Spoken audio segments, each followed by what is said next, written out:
अस्सलाम वालेकुम नाजरीन, आप देख रहे हैं प्रोग्राम एतराज़ है। मैं हूं आदिल अब्बासी। नवाज शरीफ साहब का पासपोर्ट मनसूख हो चुका है। अब जो क़याम था उनका, उन्हें जो मज़ीद एक्सटेंशन चाहिए थी वो मिली नहीं। बरतानिया में मामला यह है कि उनकी मुश्किलात में इजाफा होता जा रहा है। हुकूमत ने कहा है उनके पास तीन ही ऑप्शन हैं कि वो ट्रैवल डॉक्यूमेंट लें, पाकिस्तान वापस आएँ, अदालतों का सामना करें।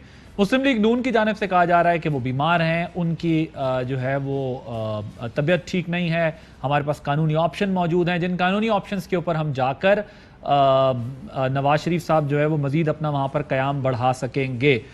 बहुत सारी बातें हो रही हैं, ट्वीट्स हो रही हैं, बयानात आ रहे हैं। क्या होना चाहिए था अगर उनको रिलीफ नहीं मिलता? हुकूमत कहती है मुल्क वापस आ जाएं, शेख रशीद साहब कहते हैं ला नहीं सकते हम, लेकिन हम ये कह सकते हैं कि वो मुल्क वापस आ जाएं। जो ऑप्शंस हमारे पास मौजूद है, लाना मुश्किल है, कानूनी तकाजे जो हैं उसकी बुनियाद पर। उधर से ये माहौल है कि वो अभी मजीद एक्सटेंशन और अपीलों में जा रहे हैं और सारा मामला जो है वो उस तरीके से टैकल कर रहे हैं। तो इस पर हम आज ज़रा बात करेंगे अपने प्रोग्राम के पहले हिस्से में।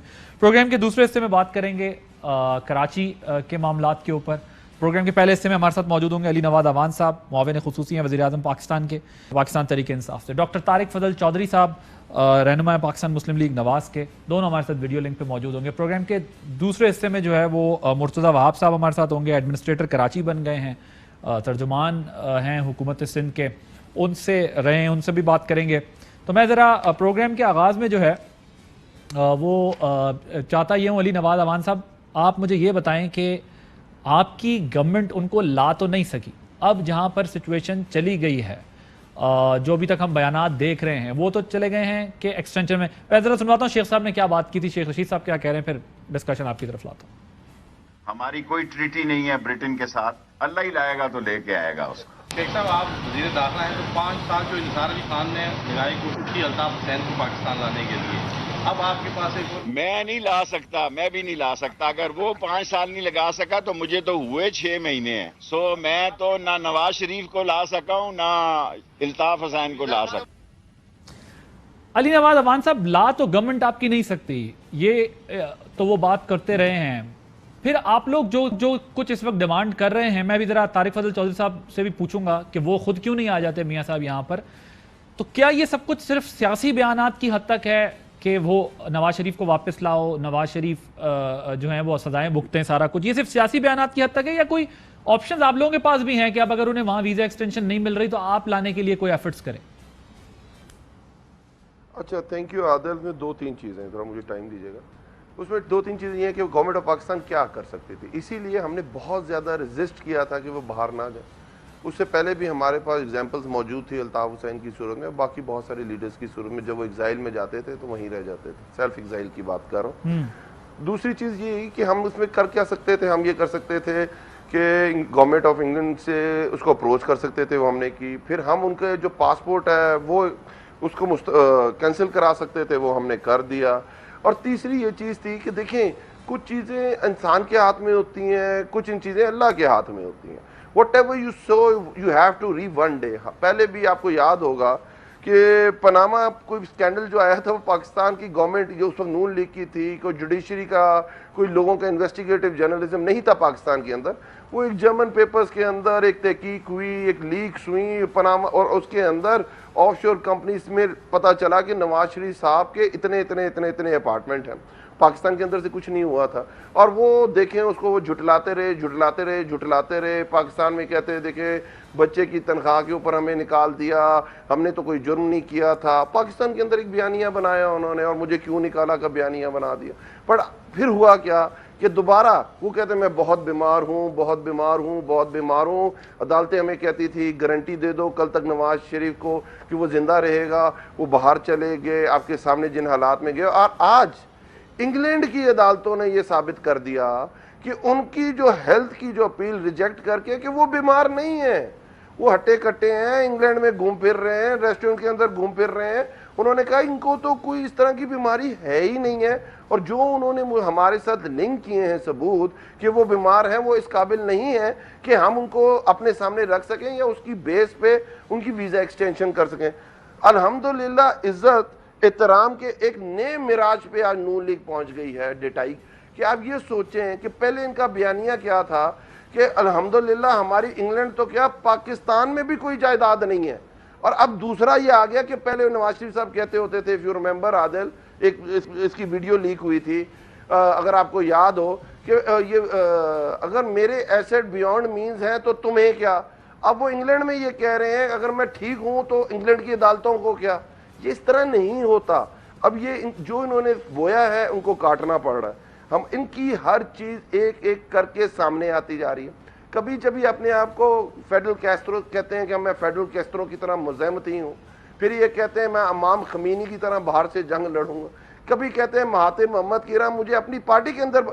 इनके बयानिए चेंज होते रहते। मसला सिर्फ एक है और वो ये कि मैंने पाकिस्तान नहीं आना जब तक कोई इस तरह के हालात ना हो, इस तरह की गवर्नमेंट ना हो जहां मुझे NRO मिल सके। ओके, तारिक फजल चौधरी साहब, एक तरफ जाहिर है वहां आपके पास जो सिचुएशन है, आपने अपील में चले गए मियां साहब, दूसरी तरफ हुकूमत ने भी अपने ऑप्शन बता दिए कि हम ला तो नहीं सकते उनको, लेकिन हम यही कहेंगे कि अगर वो पाकिस्तान आना चाहते हैं तो वीज़ा डॉक्यूमेंट, ट्रैवल डॉक्यूमेंट देते हैं और वापस आ जाए। अगर वहां आपका वीज़ा डिनाई हो गया है तो नवाज शरीफ साहब ये क्यों नहीं रियलाइज कर लेते कि जी ठीक है, अगर वहां पर, अब मैं इलाज के लिए गया था लेकिन अगर वहां पर होम ऑफिस मुझे नहीं देता वीज़ा और वो समझते हैं कि ये वैलिड रीजंस नहीं है जो आपने दिए हैं अभी तक, तो वो फिर वापस आ जाए पाकिस्तान और जो है वो चीज़ों को फेस करें आकर। बहुत शुक्रिया आदिल अब्बासी साहब, बिस्मिल्लाहिर्रहमानिर्रहीम। आज आपके प्रोग्राम में आपने दावत दी, शुक्रिया उसका। मैं अभी कोई आधी बात जो है वो अपने भाई अली नवाज अवान साहब की सुन पाया और उसमें जो उन्होंने कहा कि जी मियां नवाज शरीफ साहब बिल्कुल सेहतमंद हैं और उन्हें कोई बीमारी नहीं है। अल्लाह करे उनकी ये बात 100% ठीक हो।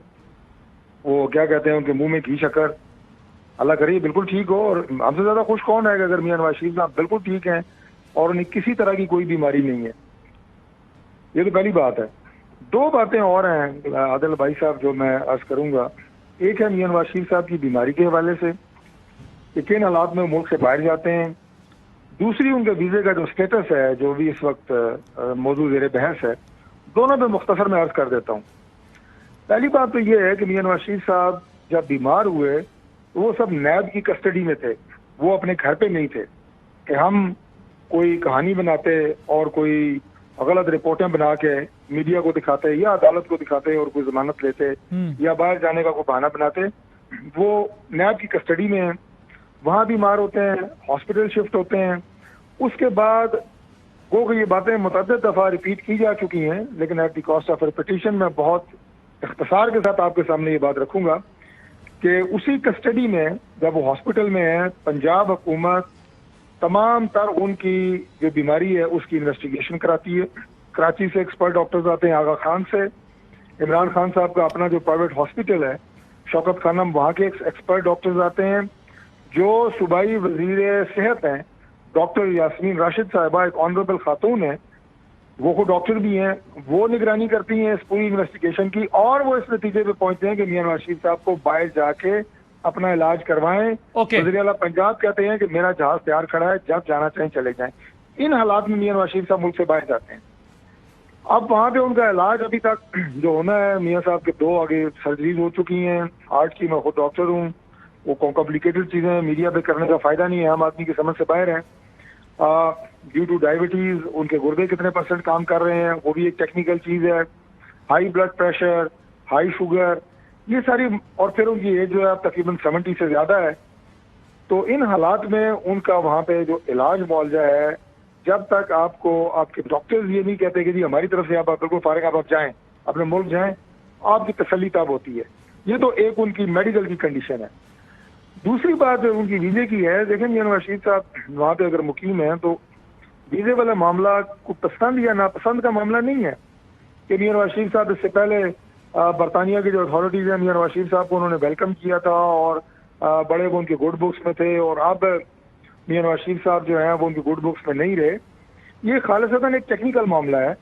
अगर आपके पास नेशनैलिटी नहीं है बरतानिया की या इनडेफिनिट स्टे आपके पासपोर्ट पे नहीं है और आप विजिट वीज़े पे हैं, तो 180 दिन का टाइम होता है, उससे ज़्यादा आप नहीं रह सकते। आपको एक दफा जाना पड़ता है और बेशक सर मुझे ये बताएं, अब ये सारा प्रोसेस तो बाकी हमें पता है, आपने बैकग्राउंड में बता दिया, मैंने आपको इसलिए आखिरी जी मुझे 1 मिनट दे दें। जी जी आखिरी 1 मिनट। अब उसमें ये है कि मियां नवाज शरीफ साहब ने एक्सटेंशन के लिए वीजे के लिए अप्लाई किया, ठीक है, और महकमा दाखिला ने उसको मुस्तरद कर दिया। उनके पास एक राइट ऑफ अपील है, जो उनका इमिग्रेशन डिपार्टमेंट है, वो उन्होंने अपना एक आईनी या ये कहें कि लॉफुल उनका एक राइट है वो इस्तेमाल किया है। पहली बात तो ये, उसका फैसला भी होना है कि क्या उनको वो एक्सटेंशन मिलती है या नहीं। तीसरी बात यह है कि पाकिस्तान मियां नवाज शरीफ साहब का मुल्क है, हम सब का मुल्क है। इससे पहले जब मियां साहब पाकिस्तान आए उन्हें सजा सुनाई जा चुकी थी, और वो अपनी बेटी के साथ आए, उन्हें भी सजा सुनाई जा चुकी थी। जिन अदालतों से सजा हुई वो भी सबको पता है, उनके जजेस ने बाद में क्या कहा। तो ये सारी बातें ढकी चुकी नहीं है। चले अब तो मेरा ख्याल ये है कि ये एक नॉन पॉलिटिकल इशू है। इसके ऊपर आपके ख्याल में हुकूमत इस पे पॉइंट स्कोरिंग कर रही है? जी, आपके ख्याल में हुकूमत पॉइंट स्कोरिंग कर रही है? नहीं, देखिए ना, अब जाहिर है वो हुकूमत के अलावा एक दूसरी सियासी जमात भी है, और हमारे खिलाफ इलेक्शन लड़ते हैं, हम उनके खिलाफ इलेक्शन लड़ते हैं, तो वो ऐसा कोई मौका से तो नहीं जाने देंगे जिस पे वो इस तरह की बयानबाजी करें। लेकिन मैं आपके पास अब दोबारा आता हूं, लेकिन मैं जरा सुनवाता हूं कि एक दो बातें जो मैंने, इसलिए भरपूर मौका आपको भी दिया, अली नवाज अवान साहब को भी, दोनों अपनी बात कर ले। अब मैं आगे सामने जो चीज़ रखता हूं वो ये है कि अल्लाह ताला मियाँ साहब को सेहत दे और वो जल्द सेहतियाब हो। लेकिन कुछ ऑप्टिक्स ऐसे हैं जो बज़ाहिर ये बताते हैं कि मियाँ साहब लंदन के अंदर सरगर्मियां कर रहे हैं, जा आ रहे हैं। वीज़ा एक्सटेंशन का मामला एक अलग है, इसमें जाहिर है वो अपील में चले गए, उनके पास अभी स्पेस है, टाइम है, सारी चीज़ें हैं। लेकिन जो ये कहा जाता है कि वो बिल्कुल ही इस कंडीशन में है कि वो वतन वापस आ ही नहीं सकते, वो उस पर फिर सवालिया निशान इसलिए लगता है कि जब आपकी अपनी पार्टी के लोगों से पूछा जाए कि मियाँ साहब मुल्क क्यों नहीं आते, तो वो क्या कहते हैं, मैं आपको सुनवाता हूँ। उसके वर्कर ये एमएनए हम जामन बैठे हुए हैं, नवाज शरीफ वापस आएगा, नवाज शरीफ को इजाजत दे, नवाज शरीफ वापस आएगा। मैं कसम उठा के कहता हूँ कि नवाज शरीफ वापस आएगा। नवाज शरीफ साहब जैसे ही उनका इलाज मुकम्मल होगा और उनकी हालत खतरे से बाहर होगी, वो पहले दिन वापस आएंगे। मैडम, मियां साहब कब वापस आ रहे हैं? इंशाल्लाह बहुत जल्दी। आप मुझे ये गारंटी दें कि नवाज शरीफ वापस आएंगे, उनको इंसाफ मिलेगा और उनकी जिंदगी को खतरा नहीं होगा। इन कातिलों के हाथ में उनकी जिंदगी नहीं होगी। मैं उनको शाम की फ्लाइट से बुलाती हूँ। मुझे तारिक अब्दुल चौधरी साहब 1 मिनट में आपने ये बताना है, फिर मैं जाऊंगा अली नवाज अवान साहब के पास। वो ये कह रही हैं कि अगर आप मुझे जमानत दें तो मैं जो है वो फौरन मियाँ साहब को बुला लूँ। मरियम साहिबा का ये बयान है। ख्वाजा आसिफ साहब कह रहे हैं हम जामिन हैं उनके यहाँ पर बुलाने के, और मुतादिद आपके लीडर्स ये कह चुके हैं कि उनको जो है वो यहाँ पर इंसाफ की तवक्को नहीं है, इसलिए वो नहीं आ रहे। इसलिए ये जो है सवाल उठता है कि अगर वो वहाँ पर तमाम एक्टिविटीज़ कर रहे हैं तो वापस आकर वो इन चार्जेस को फेस क्यों नहीं कर सकते, जबकि आपके अपने लीडर्स कहते हैं कि आप जमानत दें, हम उनको वापस बुला लेंगे। फिर मैं इनसे पूछूंगा कि ये क्यों जमानत नहीं दे रहे उनकी वापसी की, और क्या जमानत उनको चाहिए। देखिए आदिल भाई साहब, मैं इसका बड़ा मुख्तसर आपके सामने दोबारा जवाब रख देता हूँ। पहली बात आपने जिक्र की ऑप्टिक्स की। ऑप्टिक्स से मुराद आपकी ये है कि मियां नवाज शरीफ साहब की बाज़ तस्वीरें ऐसी मीडिया पे आई जिसमें वो कॉफ़ी पी रहे हैं, बाद में वो वॉक कर रहे हैं, या बाद में वो एक पोलो मैच देख रहे हैं।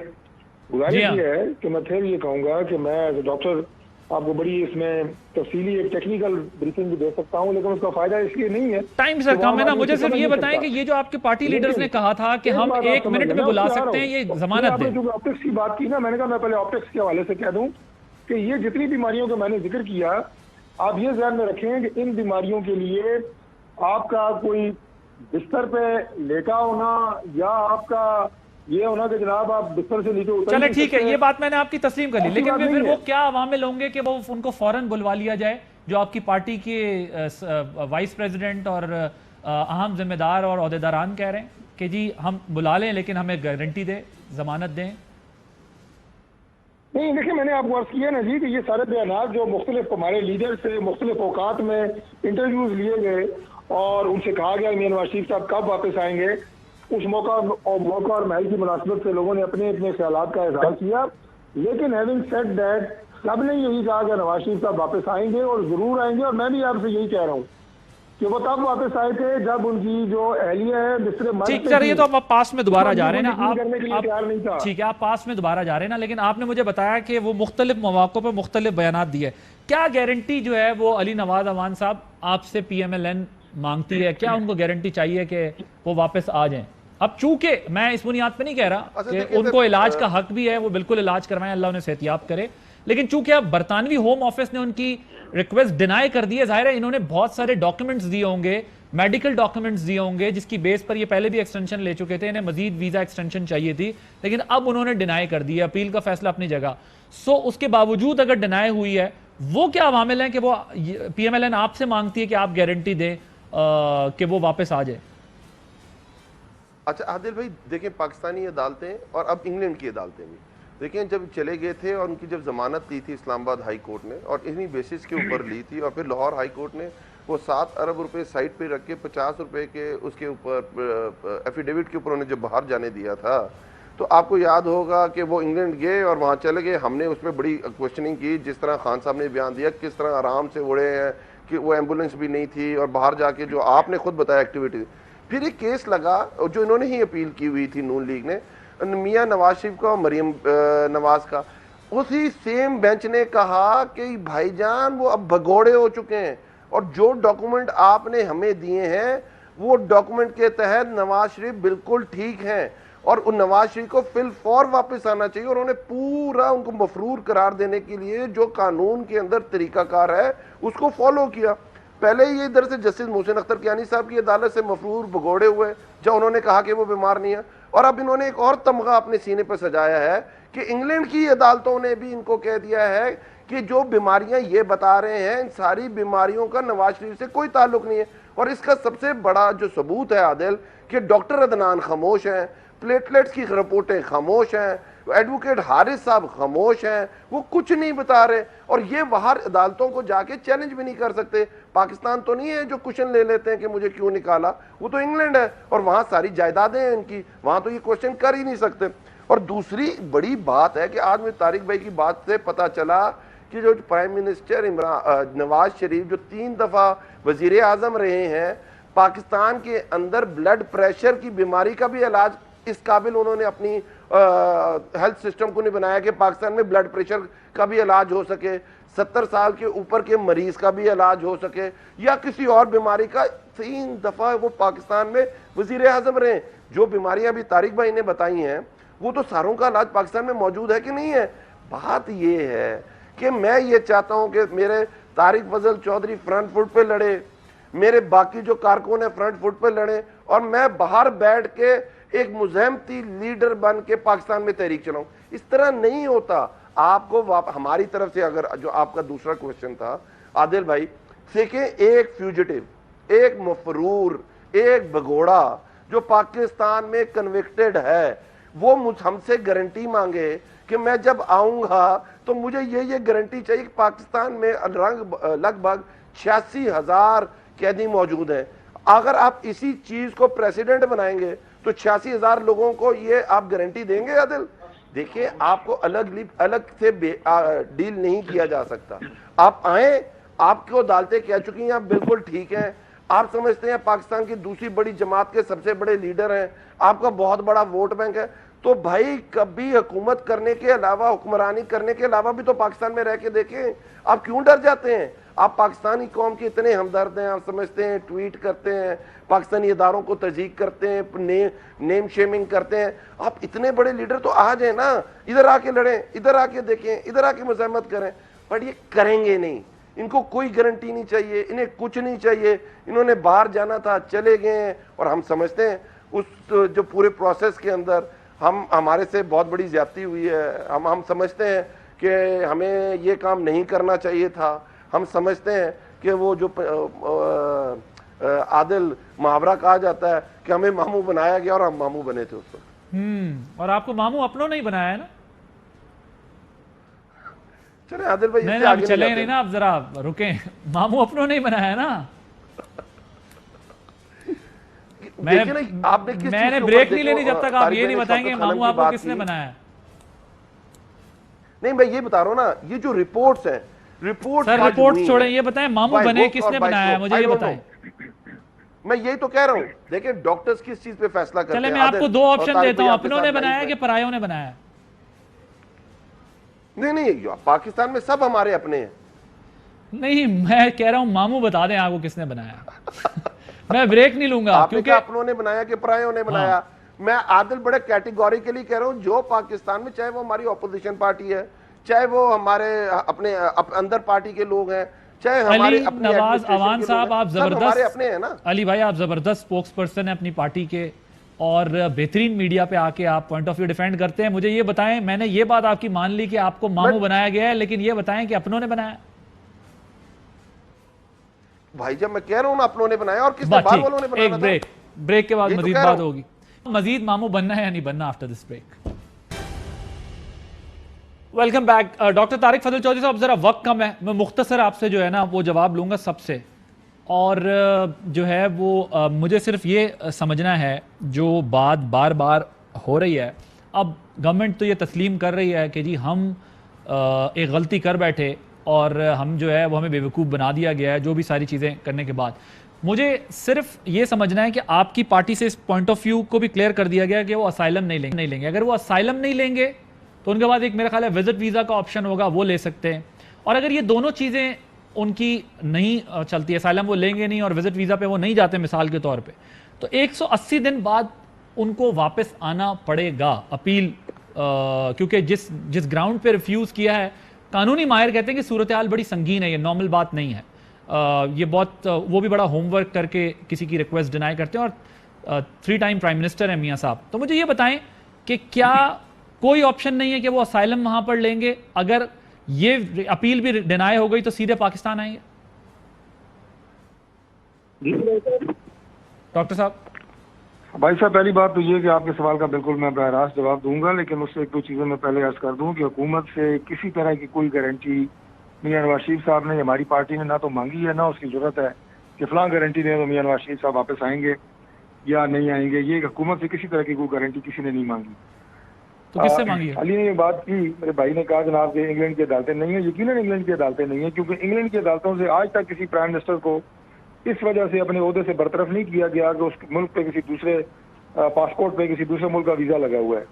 ये सारे ड्रामे जो है ना, ये हमारी मुल्क में होते हैं। मैं तो कहता हूँ इंडिया और बांग्लादेश में भी, श्रीलंका, भूटान में भी कभी ऐसा वाकया नहीं हुआ कि उनके प्राइम मिनिस्टर के पासपोर्ट पे वीजा लगा हुआ है दुबई का और जनाब उन्हें अपने ओहदे से आप सुप्रीम कोर्ट ऑफ पाकिस्तान के फैसले को ये कह रहे हैं? जी, हमें उस फैसले के ऊपर एतराज है। We have all the right. जो फैसला होता है, अब उस फैसले के ऊपर एतराज होता है तो अब नहीं, मैं फैसले के एतराज की बात नहीं कर रहा। आपने बड़े सख्त लफ्ज इस्तेमाल किए हैं वैसे जी। फैसले पे एतराज होना और चीज़ है, अल्फाज बहुत सख्त इस्तेमाल किए आप। भाई साहब, आप मुझे बता दें, जुल्फकार अली भुट्टो साहब का जो फांसी का फैसला था सुप्रीम कोर्ट का था ना? बिल्कुल। आप बताएं वो सही फैसला था? नहीं, बिल्कुल ठीक फैसला नहीं था। नहीं था ना? तो आप क्यों इतने सख्त लफ्ज इस्तेमाल कर रहे हैं कि वो ठीक फैसला नहीं था? आपने ये नहीं कहा, आपने ये कहा कि ड्रामे होते हैं हमारे मुल्क में। मैंने सख्त अच्छा बुरा लफ्ज इस्तेमाल किया, आपने कहा ड्रामे होते हैं। भुट्टो साहब की फांसी का फैसला क्या एक हौलनाक ड्रामा नहीं था? सर, भुट्टो साहब की फांसी के फैसले को आप इससे तो नहीं मिला सकते ना। अभी मैं तो आपसे सिर्फ ये कह रहा हूँ कि इस फैसले की बात नहीं है। मैं कह रहा हूँ कि अनफॉर्चुनेटली ये बात कहते हुए मुझे दुख होता है कि तरीन जो अदलिया है उसमें ऐसे फैसले हुए हैं जो मार्शल लॉ को दवाम बख्शा गया मुल्क में, जो मार्शल लॉ लगे, आइन तोड़ने वालों को जो जरूरत जो इजाद किया गया, क्या वो ड्रामा नहीं था? मुझे बताएं। नहीं सर, लेकिन इस मुल्क में तो अदलिया पे हमले होते रहे, ये भी ड्रामा होता रहा है। इस मुल्क में जजों से टेलीफोनिक कॉल पे बात की गई है, उनसे फैसले किए गए, ये ड्रामा भी होता रहा है। इस मुल्क में तो जो है वो खरीदो फरोख्त भी होती रही है। इस मुल्क में तो जो है वो जो दिल चाहा है वो होता रहा है। ये तो अनफॉर्चुनेट हमारा पास्ट है। अब सवाल ये है कि आप अगर उस फोरम को पहले ही डिनाई कर देते कि जी ये फोरम नहीं है जहां पे हमने जाना है और केस लड़ना है, तो इसकी नौबत ही ना आती। बिल्कुल अर्ज कर रहा हूँ कि अब आप बिल्कुल वही बात कर रहे हैं जो बात मैं कर रहा था कि अनफॉर्चुनेटली आपके सारे पॉइंट को भी मिला लें, मेरे को भी मिला लें, अनफॉर्चुनेटली ये यहाँ पे हुआ है या होता रहा है। ये इंग्लैंड में तो ये नहीं होता, मैं इस बात को मानता हूँ। और इससे बहुत सारे और पॉइंट्स हैं जो आपने तो चंद उठाए होंगे ना, बहुत सारे। और यकीन करें कि जब मियां नवाज शरीफ साहब और मोहतरमा बेनजीर भुट्टो साहिबा इंग्लैंड में बैठे थे 2006 में और चार्टर ऑफ डेमोक्रेसी साइन हुआ था, उसमें बहुत सारी बातों को ये तस्लीम करके हुआ था कि गलत हुई हैं। ये मॉरल करेज हमारे में मौजूद थी और है कि अगर कोई गलत बात होती है तो हम उसे कहते हैं कि गलत है। ये गलत बात को डिफाइन नहीं करना चाहिए। आपने जो बातें की हैं अब और ऐसे वाकयात हमारी तारीख भरी पड़ी है सर। लेकिन अगर आप बरतानिया की अदालत या निज़ाम की तारीफ कर रहे हैं तो फिर उनके यहाँ जो आपकी आज रिक्वेस्ट गई है और अगर वो डिनायल आया है, वो डिक्लाइन हुई है, तो वो वहां पर भी इस चीज का पूरा होमवर्क किया जाता है। आसान काम नहीं है कि 3 दफा के प्राइम मिनिस्टर की मेडिकल रिपोर्ट्स या मेडिकल बेसिस पे वीजा एक्सटेंशन को वो डिनाई कर दें या डिक्लाइन कर दें। It's not a joke for them because they know the repercussions and fall out. Obviously appeal में तो आप चले जाएंगे, हो सकता है अपील में हक में या खिलाफ दोनों फैसले आ सकते हैं, लेकिन वहां ये मजाक नहीं है। ये बात जो फैसला हुआ है उसी फैसले में ये बात है कि आपके पास अपील का राइट है और उसी राइट को मियां नवाज शरीफ सब इस्तेमाल कर रहे हैं। अगर आपका जो सर सिंपल क्वेश्चन है, क्या 180 डेज पूरे होने के बाद अगर उनकी डिनाई हो जाती है वो वापस पाकिस्तान आएंगे? वो बिल्कुल आएंगे, पाकिस्तान उनका मुल्क है, बिल्कुल आएंगे। ओके, और ये असylum वाली बात जो है ये बिल्कुल गलत है। हाँ, आपकी पार्टी ने डिनाई कर दिया है, आपकी पार्टी से इसको डिनाई कर दिया गया कि वो असाइलम नहीं लेंगे। अली नवाज अमान साहब वो कहते हैं हम 180 डेज का ऑप्शन अपना और एग्जॉस्ट कर रहे हैं, देख रहे हैं, अगर वो नहीं हुआ तो फिर वो पाकिस्तान वापस आ जाएंगे। तो आप लोग जो है वो 180 डेज और वेट करें कि उनकी अपील का फैसला आ जाए, वो कहीं और नहीं जाएंगे, पाकिस्तान वापस आएंगे। जो आपने बात की ना, जो बात की तारिक भाई ऐसी, देखें एक केस को मिला रहे हैं भुट्टो के केस में। अब भुट्टो वो हो गया ना, मैंने कह दिया, इसका कंपैरिजन ही नहीं क्रिटिसाइज होता है। नहीं मैं तो ये नहीं, मैं और बात कर रहा हूँ। 6 महीने केस चलता है, 2 बड़ी शख्सियात पे चलता है, एक के खिलाफ ये करते हैं और एक के खिलाफ हम करते हैं। एक में पनामा पेपर्स में पूरी फैमिली का नाम आता है कि ऑफशोर कंपनीज है इनकी, और उस कंपनी के अंदर वो 6 महीने कोर्ट इनसे ये मांगती रहती है कि भाई आप अपने रिसोर्स बता दें, आप बता दें ये पैसा कहाँ से आया है। दादा अबू पे पहुंचती बात, बेटों पे पहुंचती बात, बच्चों पे पहुंचती बात, दोबारा चाचे पे पहुंचती है बात, सोर्स नहीं दिया जाता। फिर जीआईटी बनती है, जीआईटी के अंदर कोई सोर्स नहीं दिया जाता और आखिर में सोर्स जो दिया जाता है वो दिया जाता है कतरी खत। और मियां नवाज शरीफ असेंबली में खड़े होते हैं और कोई उन्हें बाउंड नहीं करता और वो कहते हैं मेरे वालिद जो हमारे बड़े थे उनके ऊंट चलते थे, कतर से वो जाते थे, दुबई ऊंटों के जरिए पैसे जाते थे, सोने के वो जो सर ये क्या कहते हैं अली नवाज अमान साहब, मैं इससे भी अगली बात कर रहा हूं। इतने बड़े लोग थे। शहबाज शरीफ कहते हैं मेरे जो वालिद साहब थे वो एक हुनरमंद आदमी थे, वो हाथों से काम करते थे और मिडिल क्लास के बंदे थे। ये कभी मजाक तो इन्होंने बनाया है सारी चीजों का, और मिला देते हैं ये भुट्टो। नहीं सर, मैं उससे भी अगली बात करता हूं। देखिए ये आप लोगों का तो इंग्लैंड ने आपसे कहा कि आप बीमार हैं, इंग्लैंड की अदालतों ने, और आपने एक्सटेंशन मांगी, इन्होंने अपने सबूत साथ लगाए, उन्होंने कहा जी जो आपने सबूत साथ लगाए हैं वो इस काबिल नहीं है कि जिसकी बेस पे हम आपकी वीजा की एक्सटेंशन करें, वापस जाएं अपने मुल्क, वहां से आप भागे क्यों? आपकी अदालतों ने तो आपको मफरूर करार दिया हुआ है। दूसरी तरफ आ जाए, इनके बाद 2 और चॉइसेस भी हैं, आप असाइलम की बात नहीं कर रहे, एक और बात भी है, वो भी इन्होंने एक नई मिराज हासिल की है। इसके अंदर एक और अपील कर सकते हैं ये कि भाईजान मैं तो डिपेंडेंट हूं, मैं अपने बच्चों के सर पे जिंदा हूं और मैं अपने, क्योंकि मेरे पास कोई और सोर्स नहीं है जिंदगी में, मैं वहां जाऊंगा तो मैं कैसे जिंदा रहूंगा? मेरे बच्चों को मैंने अपनी सारी चीजें ट्रांसफर कर दी हैं, तो मेरा वीजा एक्सटेंड किया जाए या मुझे इंग्लैंड की नेशनैलिटी। बट वो फिर वही फैमिली वीजा के ऊपर होगा ना सर, फैमिली वीजा पे डिपेंडेंस आप शो करेंगे ना, फैमिली वीजा की बेस के ऊपर आप करेंगे। तीसरी चीज है कि वो, तो आपके क्या ख्याल है जो अगर उन्होंने ये ऑप्शन अडॉप्ट किया है मेडिकल का, तो वो ऑप्शन अडॉप्ट नहीं करेंगे? आदिल एक चीज, दूसरी चीज में एक चीज और साबित हो जाएगा, जो इनके बीमारी है वो तो अदालत ने खोल के बाहर रख दी ना इंग्लैंड की।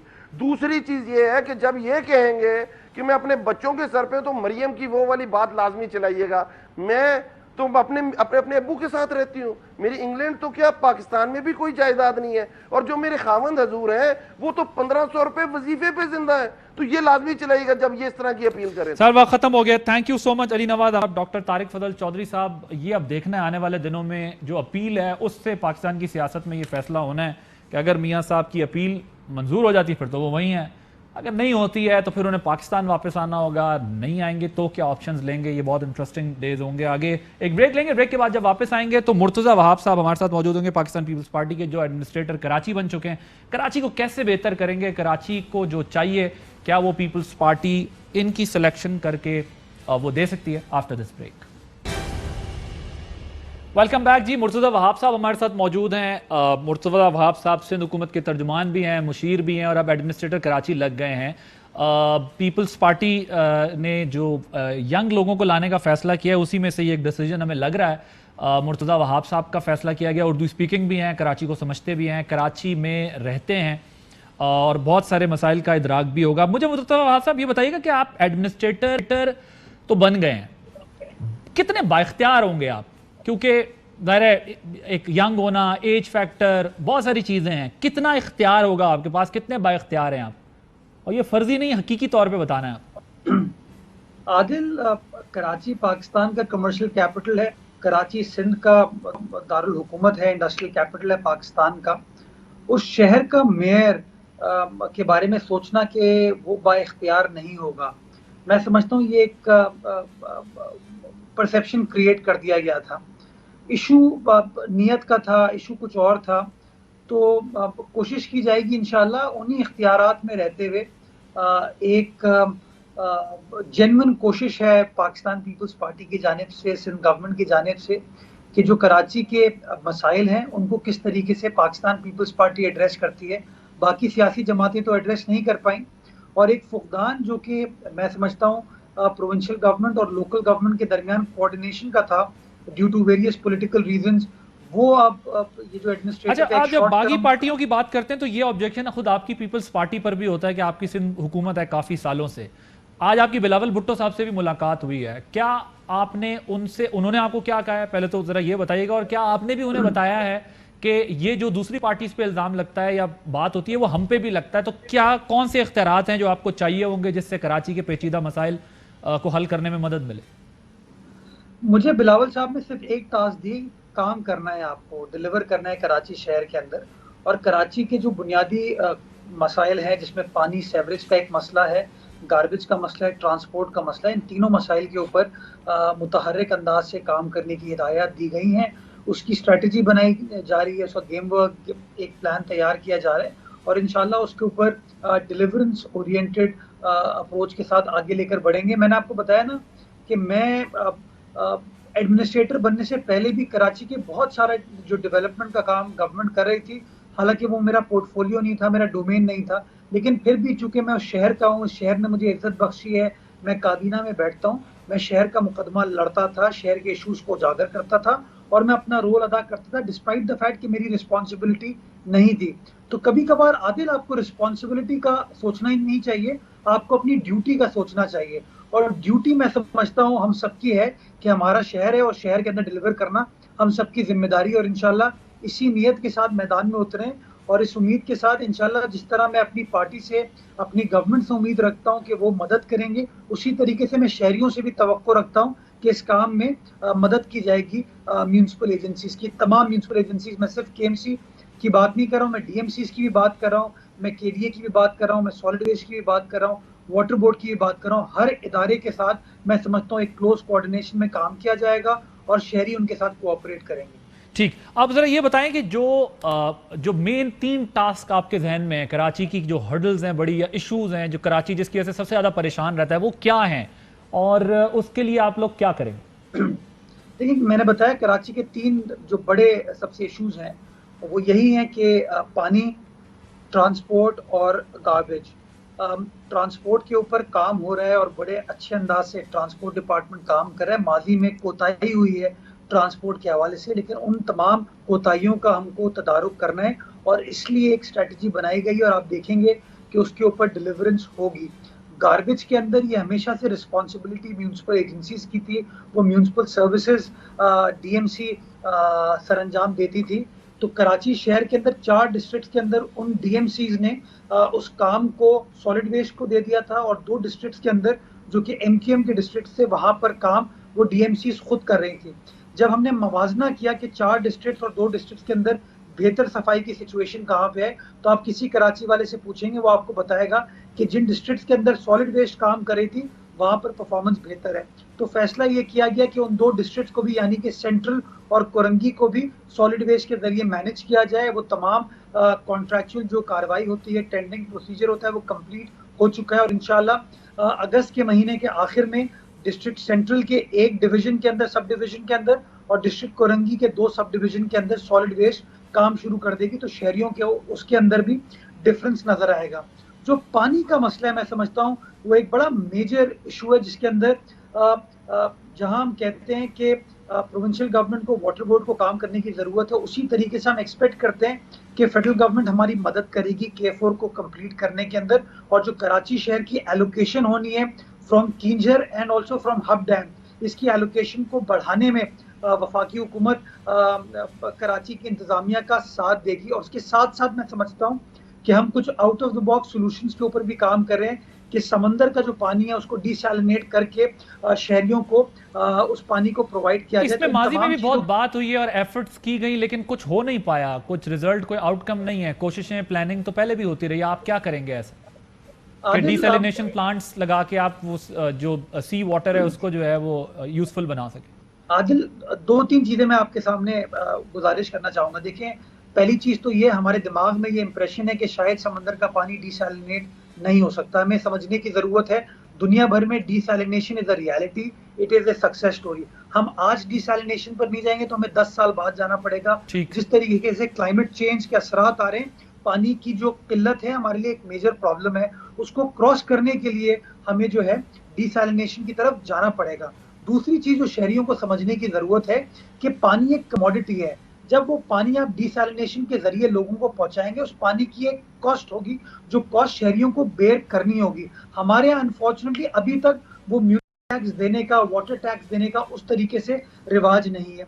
और मैं समझता हूँ ये 2 सबसे बड़े इश्यूज हैं जिसकी वजह से ये मामला हमेशा सोचा जाता है लेकिन इसको इम्प्लीमेंट कभी नहीं कर पाते। मैं एक्सपेक्ट करूंगा कि शहरी और मीडिया, इस इशू पर मीडिया जो है शहरियों की जहन साजी करने में हमारी मदद करेगा ताकि हम दोनों एस्पेक्ट को कवर कर सकें, कि लोगों को कन्विंस कर सकें कि पानी डिसैलिनेशन के जरिए यूजेबल बनाया जा सकता है और शहरियों को बताया जाए कि इस पानी की एक कॉस्ट है और कॉस्ट हमको बेयर करनी पड़ेगी, जिस तरह हम बिजली, गैस की, पेट्रोल की कॉस्ट बेयर करते हैं। मुर्तज़ा वाब साहब, एक कराची सर्कुलर रेलवे, कराची का ट्रांसपोर्टेशन का बहुत बड़ा इशू है, उस पर क्या वर्किंग होगी या क्या प्लानिंग होगी? दूसरी चीज ये कि क्या आपको इसलिए एडमिनिस्ट्रेटर लगाया गया है कि कराची MQM के बाद PTI ने विन कर लिया था और अब जो है वो इतने साल गुजरने के बाद जो PTI के अंदर वहां पर बहस है या जो चीजें हो रही हैं, जो डिमांड की जाती है कि कराची पर फेडरल गवर्नमेंट भी फोकस करे, वो प्रोविंशियल गवर्नमेंट को कहते हैं, प्रोविंशियल गवर्नमेंट उनको कहती है, तो क्या इसलिए भी फोकस किया गया कि पॉलिटिकली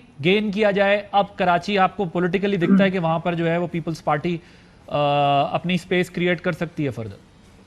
आदिल, कराची विन करने की बात नहीं है, कराची ओन करने की बात है कि क्या आप कराची के मसाइल को हल करने के लिए दिलचस्पी रखते हैं, नहीं रखते। और बदकिस्मती के साथ जो माजी की तल्ख हकीकत है वो आपके सामने है कि किस तरीके से लोगों ने वादे बड़े बड़े किए, कराची वालों से वोट लेकर चले गए, लेकिन एक्चुअली कराची शहर में डिलीवर नहीं हो पाया। मैं उन तमाम माजी के तरफ तजुर्बों में नहीं जाना चाहूँगा, मैं लोगों को पॉजिटिव सोच की तरफ, मुस्तकबिल की तरफ लेके जाना चाहूँगा।